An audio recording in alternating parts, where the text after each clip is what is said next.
జగన్మోహన్ రెడ్డి గారి కాళ్ళు కడిగి మీరు నెత్తిని చల్లుకోవాలి.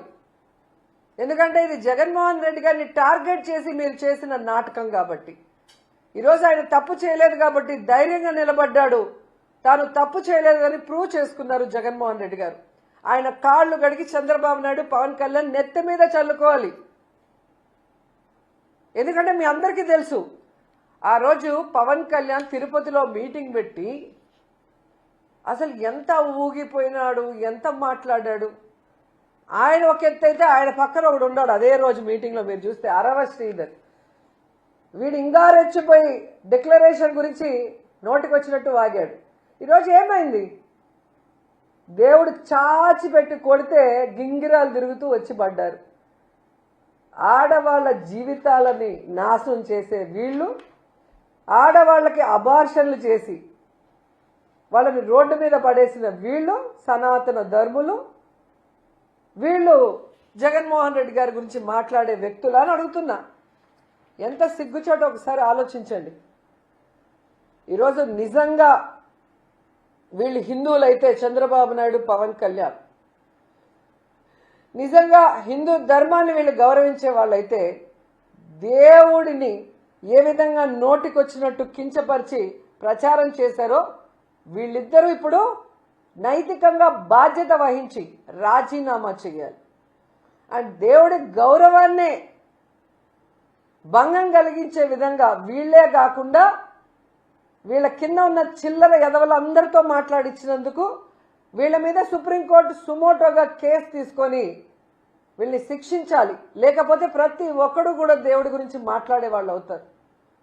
ఎందుకంటే ఆ రోజు మీరు హడావిడిని చూసుంటారు. ఒకడేమో మెట్లు కడుగుతాడు, ఒకడేమో వందే భారత్ ట్రైన్లో భజన చేసుకుంటూ వస్తారు, ఒకరేమో సంప్రోక్షణ చేస్తారు, ఒకరేమో హోమాలు చేస్తారు. ఈరోజు అడుగుతున్న సంప్రోక్షణ చేసిన వాళ్ళని, మహాశాంతి హోమం ఎవరైతే చేశారో తిరుమల కొండపైన, వాళ్ళని అడుగుతున్నా, ఈరోజు ఏం చేస్తారు? మీరు ఏ మొహం పెట్టుకొని మీరు భక్తులకి సమాధానం చెప్తారని అడుగుతున్నా. ఈరోజు పవన్ కళ్యాణ్, చంద్రబాబు నాయుడు అండ్ ఇలాంటి తప్పుడు ప్రచారం చేసిన ప్రతి ఒక్కరి నోళ్లు పినాయిల్తో కడగాలని కూడా భక్తులకు తెలియజేసుకుంటున్నా. ఎందుకంటే మన భగవంతుడిని గౌరవించాల్సిన బాధ్యత, కాపాడుకోవాల్సిన బాధ్యత భక్తులైన మన మీద ఉంది. ఇలా రాజకీయం కోసం దేవుణ్ణి కూడా వాడుకునే చంద్రబాబు నాయుడు, పవన్ కళ్యాణ్ లాంటి వాళ్ళకి బుద్ధి చెప్పాలని కూడా ఈ సందర్భంగా తెలియజేసుకుంటున్నా. లేకపోతే వీళ్ళు ఎంతకైనా తెగిస్తారన్న విషయం మనం తెలుసుకోవాలి. పక్షం చేస్తున్న డ్రామాలు కూడా చెప్పాలి. ఎందుకంటే కోడి కత్తి డ్రామా చూసాం. వాళ్ళ కార్యకర్తకే వీళ్ళు కోడి కత్తిస్తారు, అతని లోపల తీసుకొస్తాడు. ఆనాడు మాజీ ముఖ్యమంత్రి గారిని అతనే గుచ్చుతాడు. ఏదో అయిపోయిందని వెళ్ళి ఢమాలని హైదరాబాద్కి ప్లేన్లు వెళ్తాడు. హైదరాబాద్లో ఒక హాస్పిటల్ అట్లా పడిపోతాడు. ఆయన ప్రపంచం మొత్తాన్ని చూపిస్తాడు, చూడు నన్ను చంపేదానికి ప్రయత్నించారని. చేసింది ఎవరు? వైకాపా కార్యకర్త. చేపించింది ఎవరు? వైకాపా వాళ్ళు. దాని తర్వాత బాబాయ్ హత్య. ఎక్కడ బాబాయ్ ఎంపీ సీట్కి అడ్డుపడతాడని ఏకంగా బాబాయ్నే లేపేశారు. ఫస్ట్ ఏమన్నారు? గుండుపోటు అన్నారు. దాని తర్వాత గొడ్డల పోటు అని తెలిసిపోయింది. గత ప్రభుత్వంలో సిబిఐ వచ్చారు అరెస్ట్ చేసినాక. వాళ్ళు దొంగల్లాగా పారిపోయి కర్నూలు హాస్పిటల్లో దూరి పడుకున్నారు. ఆయనకు ఆరోగ్యం బాగాలేదంట. ఎక్కడ సిబిఐలో వచ్చి పట్టుకెళ్తారని హాస్పిటల్లో పడుకునే రోజులు మనందరం చూసాం. దాని తర్వాత కరెక్ట్గా ఎన్నికల ముందర గులకరాయి డ్రామా. అది స్పెషల్ గులకరాయి అండి. నేను చెప్పాలి,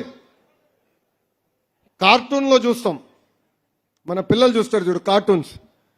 అక్కడ ఇట్లాంటి రాళ్ళు ఉంటాయి, ఇక్కడ కొడుతుంది, మళ్ళీ తిరిగి ఇటు వచ్చి ఇటు కొడుతుంది, మళ్ళీ పక్కనున్న వెల్లంపల్లికి ఇదే కన్ను కొడుతుంది. అక్కడ నలుగురు తల్లిగా వెళ్ళింది ఆ గులకరాయి. స్పెషల్ గులకరాయి. అది కూడా ఎంత డ్రామానో చూడండి. ఆ రోజు కానీ మనం బయటకు వచ్చి అరే బాబు ఇది ఒక డ్రామా, కోడి కత్తి బాబాయ్ హత్యలు ఎలా ఉందో ఇది ఒక డ్రామా అని ఆనాడు చెప్పుకుంటూ ఉంటే మనం మళ్ళీ సింపతి తీసిన ప్రయత్నించాడు. ఏదో మనం కొట్టించాం, మనమే రాయి ఇచ్చామని చెప్పే పరిస్థితికి తీసుకొచ్చేవారు వీళ్ళు. కల్తీ మద్యంలో వీలే, చివరికి కల్తీ నెయ్యి కూడా వీలే. అదొక కల్తీ పార్టీ. పై నుంచి కింద వరకు అంతా కల్తీ నాయలే ఉంటారు అక్కడ. అలా ఉంది వాళ్ళ పరిస్థితి. ఈరోజు వాళ్ళందరూ దేవుడి ప్రసాదం గురించి మాట్లాడుతున్నారు, మన పైన ఆరోపణలు చేస్తున్నారు. ఇక్కడున్న కార్యకర్తలు అందరికీ ఒక విషయం చెప్పాలనుకున్నా. నేను టీటీడీ లడ్డు విషయంలో రాజకీయం చేయదలుచుకోవాలి, కానీ మీ ముందల వాస్తవాలు పెట్టాలనుకుంటున్నాం. 2019 వరకు నెయ్యి ఎప్పుడు తీసుకున్న లడ్డు కోసం అద్భుతమైన టెస్టింగ్ చేసేవాళ్ళం, ఒక పద్ధతి ప్రకారం వెళ్ళేవాళ్ళం. కర్ణాటకలో ఉంది KMF అని, Karnataka milk federation cooperative dairy. వాళ్ళ దగ్గర నుంచే మనం ఎక్కువ శాతం నెయ్యి కొనేవారు. ఎంత రేట్ అయినా మంచి నెయ్యి ఇస్తారని వాళ్ళ దగ్గర కొనేవాళ్ళం. వీళ్ళ అధికారంలోకి వచ్చారు 2019లో. వచ్చి అన్ని మార్చేశారు, టెండర్ షరతులు మార్చేశారు. ఏకంగా చిన్న కంపెనీలకు ఇచ్చేదానికి వాళ్ళు టెండర్లు చేశారు. దాని తర్వాత 2022లో శాంపిల్ తీసుకుని టెస్ట్ చేస్తే శాంపిల్ ఫెయిల్ అయింది. ఆ రిపోర్ట్ బయటికి రాకుండా తొక్కారు. మనందరం ప్రతిపక్షంలో ఉన్నప్పుడు చర్చించాం, అదేంటి నాణ్యత తగ్గినట్టు ఉంది లడ్డూలోని. ఎంతమంది సోషల్ మీడియాలో పెట్టారు, వీడియోలు పెట్టారు. అందుకే మన ప్రభుత్వ అధికారంలోకి వచ్చిన వెంటనే గౌరవ ముఖ్యమంత్రి చంద్రబాబు నాయుడు గారు టీటీడీకి ఇమీడియట్ గా నెయ్యిలో ఏదో తేడా ఉన్నట్టుంది, శాంపిల్స్ తీసుకోండి, పంపించి టెస్ట్ చేయించండి అని చెప్పారు. టీటీడీ అధికారులు శాంపిల్ తీసుకుని కేంద్ర ప్రభుత్వం ఏర్పాటు చేసిన కోఆపరేటివ్ NDDB కాఫ్కి శాంపిల్స్ పంపించారు. దాంట్లో చాలా స్పష్టంగా యానిమల్ ఫ్యాట్ ఉంది, వెజిటేబుల్ ఆయిల్ ఉందని చెప్తాం జరిగింది. అది మొన్న వచ్చిన ఛార్జ్ షీట్ పేజ్ నంబర్ 35లో చాలా స్పష్టంగా సిబిఐ వాళ్ళు కూడా చెప్పారు. ఇది మీకు ఎందుకు చెప్తున్నానంటే ఇప్పుడు కొత్త డ్రామా మొదలుపెట్టారు. టీటీడీ లడ్డును కూడా వదిలిపెట్టట్లేదు, దేవుడి లడ్డు పైన డ్రామా మొదలుపెట్టారు.